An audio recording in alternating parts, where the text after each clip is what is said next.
আসসালামু আলাইকুম। বিসমিল্লাহির রহমানির রহিম।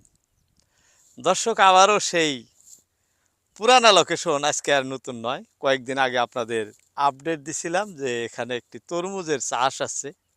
কি প্রকারে আছে সে বিষয় নিয়ে আপনাদের সাথে কথা বলছি। আজকে দেখাবো এখান থেকে কি ধরনের ফল আসতেছে। দর্শক, আমরা যাই করি লাভের জন্য করি, অর্থাৎ লাভে আমাদের মুরব্বীরা বলছেন লাভে নোয়াও ভাই, মানে অর্থাৎ কঠোর পরিশ্রম বা শক্ত কাম হলেও সেটা করে, সাধ্য মানে অনুসারে করে, কিন্তু বিনা লাভে তুলাও কেউ উভয় না। অর্থাৎ যদি লাভ যেখানে নাই সেখানে তুলার বস্তাও কিন্তু একটা এদিক থেকে ওদিক লড়ছড় করে না মানুষ। কথাটি একেবারেই সত্য। আজকে সেই তথ্যই আপনাদেরকে দেখাবো।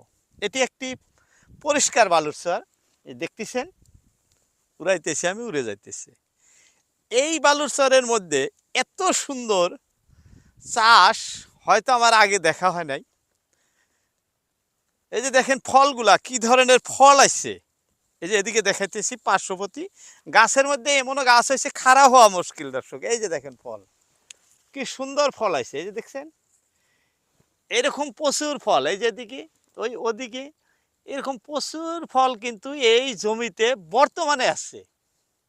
আপনাদের যে দেখাইতেছি আমি, বর্তমানে এই সারা জমিটাই এই ধরনের ফল আছে। অর্থাৎ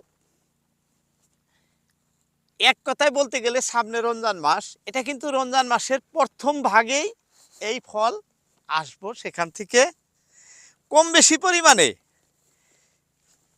বিক্রি শুরু হবো। দর্শক, প্রথম অবস্থায় যদি এই ফলের বাজারজাত মানে ম্যাক্সিমাম ধরেন 70-80 টাকা হয়, কোনবা সময় 50 টাকা রেটেও যদি বিক্রি হয়, যে ফল মানে এই বছর দেখা যাইতেছে খেতে যদি 50 টাকা কেজি থেকেও শুরু করে, কিন্তু প্রচুর অর্থ এখান থেকে উপার্জন হওয়া সম্ভব।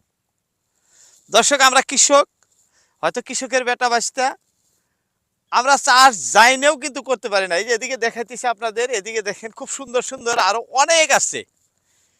এদিকের ফলন দেখলে আপনার মাথাই নষ্ট হয়ে যাবে। এই যে এগুলা বালার নিচে, মানে তরমুজের একটা বিধান আছে, মানে তরমুজ ধরার পরে সেগুলোকে সংরক্ষণ করার জন্য বালুর নিচে রাখা হয়, কারণ বালুর উপরে না।